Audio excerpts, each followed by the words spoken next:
naye nze ndowooza the biggest achievement gospel music gyafunye in the last 20 years kwe kubeera nti eyina omuyimbi nze gwe ndowooza I've told this to my friends mbadde sifunanga chance ekiteeka ku TV naye nze ndowooza nti omuyimbi asinga obunene mu Uganda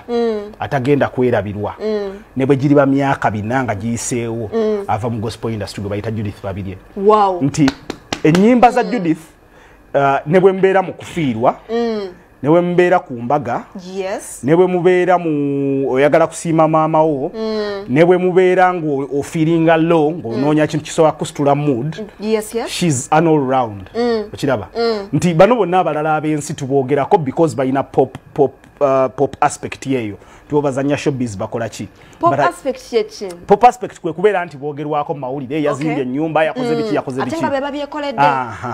naye 50 years from now tugenda kuba bonna tukyabajjukira nga tuli ku gospel yes nga tuli no bonna abaliwo leero tujja kuba tukyabajjukira maybe a few songs zijja kukimakinga 50 years later naye ennyimba za Judith tugenda kwesanga nti ne mu bitabo for example ebya Anglican Church bye bayita hymn book ennyimba ezimu bagenda kutandika okuziteekamu because leero obeera mu Anglican Church reverend oba omubuulizi n'ateekako akayimba ka Judith